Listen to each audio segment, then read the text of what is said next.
Gracias en este momento también a los medios digitales, Voz Populi, Informativo Online y Clarito Informativo, que se unen a esta gran señal informativa de Radio Fluminense que se origina en Babahoyo, capital de la provincia de Los Ríos. Moisés, caramba, bueno, lo están esperando a usted frente al terminal, dice. Bueno, está acá, ya está por acá el psicólogo Carlos Andrés Peñafiel, él es psicólogo del Distrito de Salud 12D01.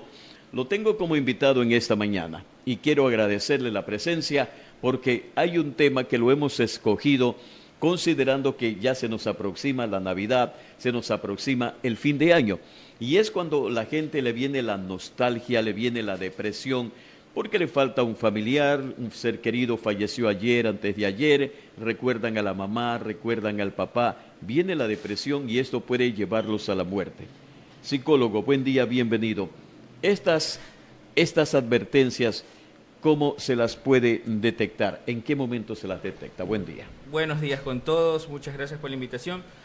Verá, el tema justo emocional en estas épocas suele aumentar básicamente por la cantidad de recuerdos o duelos que no se han superado en la mayor parte del tiempo. Es por eso que es muy importante que todos de alguna u otra manera puedan acudir a un profesional en salud mental para poder ayudar. Pero ¿cómo identificar? Básicamente cuando la persona comienza a perder la motivación en realizar las actividades que hacen en el día a día, pierden esa energía, esa fuerza para poder cumplir sus actividades en el día.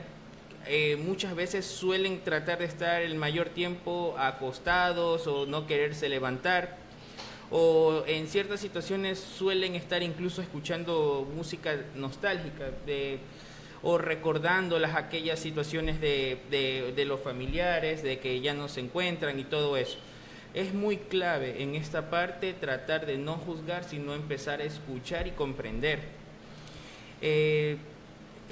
Por lo general también suelen tener comportamientos autolesivos, si es que no se cortan. Incluso lo más peligroso de todo esto es cuando el individuo ya comienza a mostrar señales de que la vida ya no tiene sentido. Claro.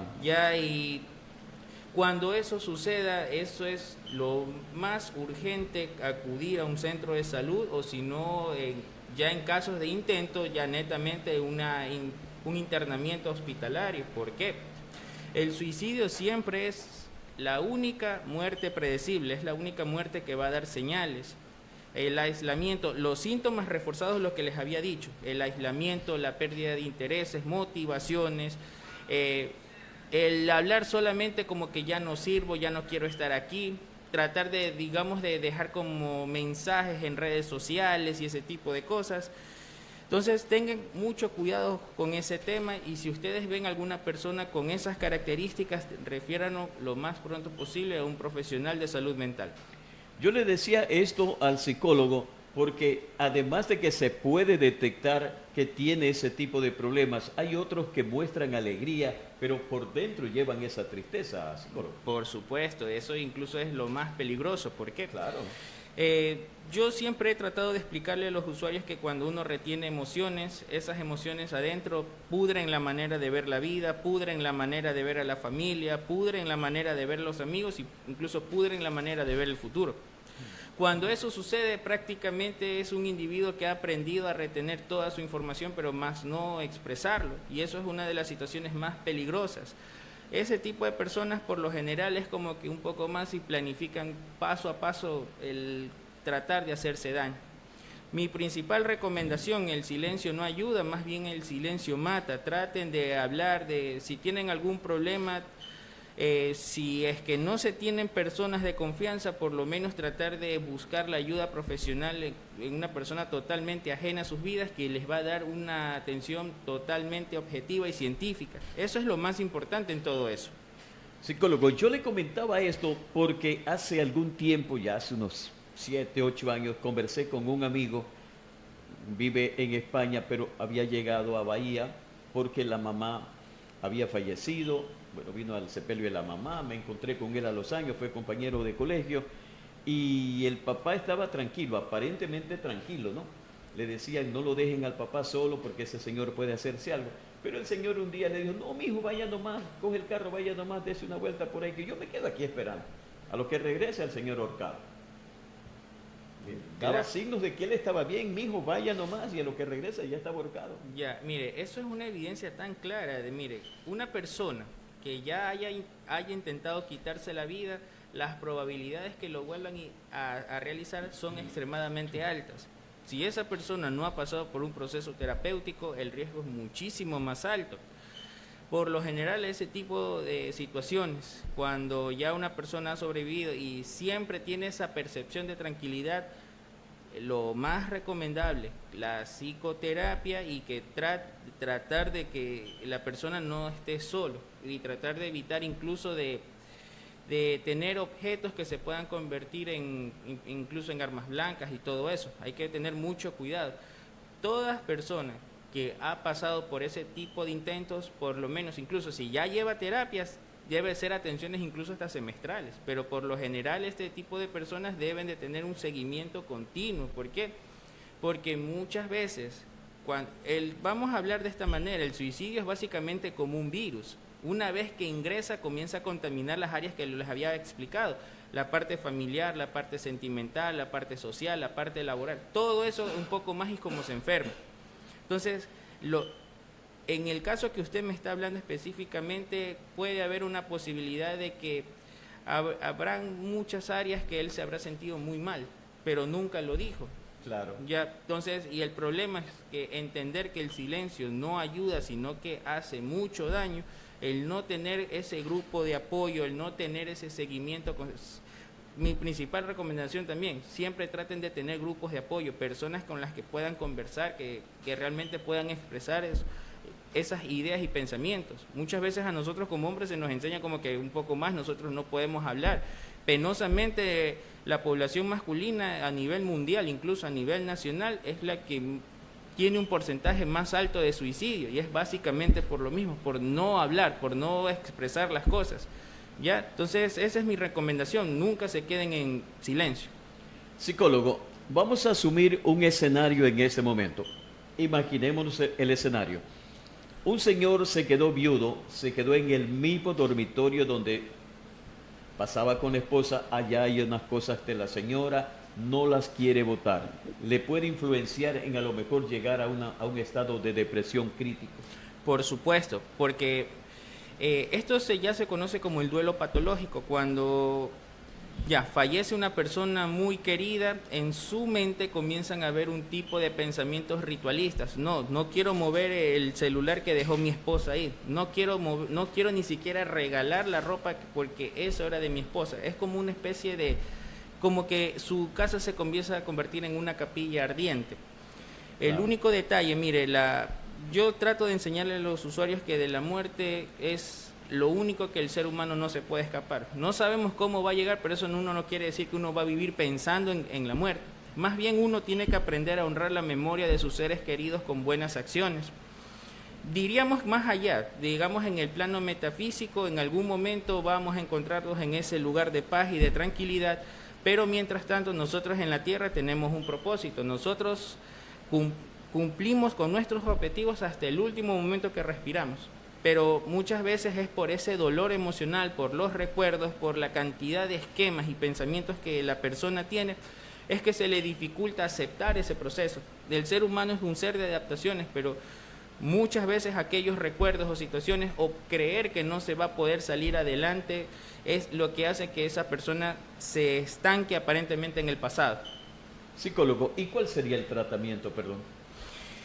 Hay dos vías, el tratamiento no farmacológico, que es básicamente el tratamiento psicológico, dependiendo del enfoque del profesional, al menos en mi caso, el cognitivo-conductual, modificar ideas, pensamientos, y una vez que usted modifica eso, modifica una conducta. Primero, la aceptación como tal, el compromiso de seguir adelante, la modificación de esos pensamientos irracionales, debatirlos y tratar de poner objetivos a corto y mediano plazo acerca del cumplimiento, qué sé yo, de seguir adelante, de tratar de cumplir con su trabajo, de hacer actividades agradables y Y en los casos más extremos ya el tratamiento farmacológico, que es combinado con el psicológico, el tratamiento psiquiátrico y el tratamiento psicológico, que en los casos más extremos que ya hay ideas suicidas, obviamente necesita ya del componente psiquiátrico. Psicólogo, deben haber clasificaciones de este tipo de problemas. ¿Qué tiempo durarían los tratamientos? Ya, específicamente cuando nosotros hablamos de suicidio, tiene que haber el principal componente, un diagnóstico de un trastorno depresivo grave.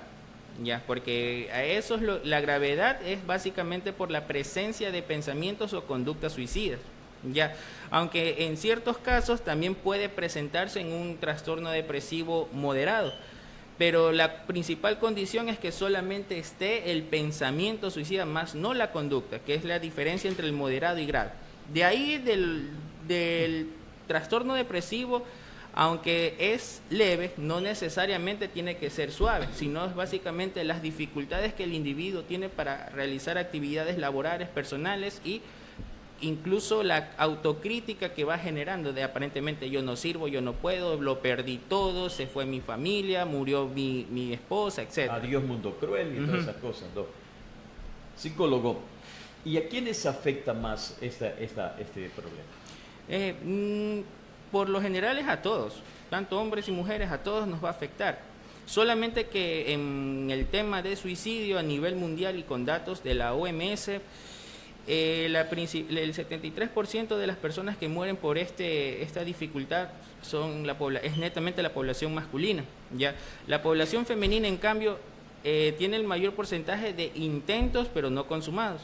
La población masculina, en cambio, tiene el mayor porcentaje de intentos, pero con los métodos más letales: ahorcamiento, envenenamiento y por laceraciones y armas de fuego. Es decir, el hombre es más valiente para suicidarse, ¿sería? No sería, mire, ese es un mito bien interesante.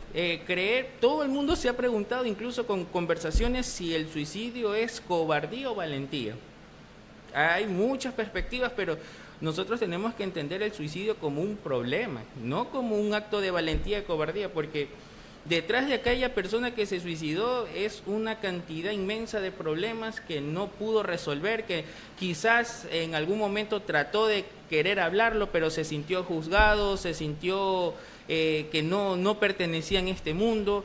Entonces, no es entender si esto es un acto de valentía o cobardía, sino, créame, es entender el suicidio como un problema, no como un acto de valentía. Entendamos incluso, si nos ponemos hasta en la parte más extrema, Judas Iscariote, porque se suicidó básicamente por la traición, no soportó Sansón, porque el cargo de conciencia. Ajá, así mismo, Sansón, si lo ponemos en esos términos como tal, el suicidio por sacrificio. No es básicamente por situaciones de valentía o cobardía, sino es básicamente entender el problema. Ahora, poniéndolo en un contexto real, hay muchas personas que se suicidan porque, qué sé yo, se separó de la esposa, no soportó que el marido se haya ido con otra mujer, no soportó que qué sé yo era un hijo muy presionado por mi padre, que yo sea un estudiante de 10 sobre 10 y como saqué 7 sobre 10, me suicido. Básicamente hay muchas cosas, muchos factores. Por eso le digo, el suicidio no debe de ser visto así ni de valentía ni cobardía. Un problema real y que afecta a todos. Psicólogo, el hecho de vivir solos, ¿qué provoca? Eso es netamente, mire, eso podríamos hablarlo como una cuestión filosófica. La soledad en realidad no es mala. Friedrich Nietzsche decía que de hecho es una oportunidad para uno aprender a conocerse, para uno aprender a ponerse objetivos. Quien quiera acompañar en su vida tendrá que sumar y multiplicar, no restar y dividir. Pero muchas veces la presión social hace que las personas vean a la soledad como algo malo, como que un poco más, no te has casado a X edad, has fracasado. Entonces, muchas veces esa presión social llevan a personas a tomar decisiones inapropiadas, juntarse o relacionarse con personas que no deben, a sabiendas que las primeras señales daban como que señales de alerta, pero penosamente tener una perspectiva de que, no, él vive solo, no, todavía no se ha casado, no ha tenido una relación. Muchas veces ese tipo de pensamientos errados o distorsionados hacen que los individuos tomen decisiones extremadamente inapropiadas, ¿ya? Y es por eso que tratan de hacer todo lo posible por socialmente proyectarse, no, no he fracasado. Ya, es lo mismo básicamente como el mito, no, que pasado los 25 años no tienen hijos, un poco más y ya los chantan de fracasados o como que te fuiste para el otro equipo. Sí, exacto. Entonces, esa propia presión hace de que las personas tomen decisiones extremadamente inapropiadas. Inclusive el bullying a los niños también los llevan hasta el suicidio. Ecuador hace un tiempo fue uno de los países con mayor índice de suicidio en adolescentes y la principal característica, el acoso escolar, seguido incluso por la migración, ya, y los accidentes, sí. Y porque el fallecimiento de padres, ya. El bullying como tal es un tema que realmente está cogiendo mucho más fuerza, por más que se esté tratando de generar estrategias, a la final el bullying incluso con los usuarios que suelo atender, en la mayoría tienen incluso como un refuerzo social. No, pues porque no te has comprado los zapatos Adidas y tu papá te compró unos zapatos que no son de marca, hacen sentir mal a esos estudiantes. Eso para ti, eso no vale. Aparentemente, cuando detrás de cada ropa, cada zapato hay un esfuerzo de cada padre y más. Yo siempre he dicho que en esos casos que no se trata de darle ese tipo de objetos a los hijos, sino darles lo que necesitan. Y créanme lo que muchos niños en esas etapas prefieren 1000 veces el cariño y el afecto de un padre que cualquier regalo. Así es, amigos, yo quiero agradecerle al psicólogo clínico Carlos Andrés Peñafiel, psicólogo del Distrito de Salud 12D01. Si usted en su casa, en su vivienda, en su hogar tiene algún tipo de problemas como los que hemos tratado acá, no se preocupe. Hay profesionales que le pueden ayudar correctamente, pero el MSP también tiene profesionales de la calidad de nuestro entrevistado. ¿Cómo localizarlos a ustedes si se requiere un apoyo, una ayuda? Nosotros como distrito contamos con centros de salud, con psicólogos en los centros de salud de Enrique Ponce Luque, lo conocen aquí como Barrio Lindo, en 4 de Mayo, tenemos en Lucha Obrera y en Puerta Negra, ya, y también tenemos en zona rural, en Mata de Cacao, ya. Pueden acercarse, incluso pueden agendarse en línea, tanto por WhatsApp o al 171, pueden agendar con cualquiera de los profesionales que nos encontramos en Babahoyo. Y es gratis por si acaso, ¿no? Sí, por supuesto. Bien, yo quiero entonces agradecer al psicólogo clínico Carlos Andrés Peñafiel por haber asistido acá a esta entrevista y también quiero agradecerles a ustedes, amigos, a los medios digitales, Voz Populi, Informativo Online, Clarito Informativo y a la señal de noticias de Radio Fluminense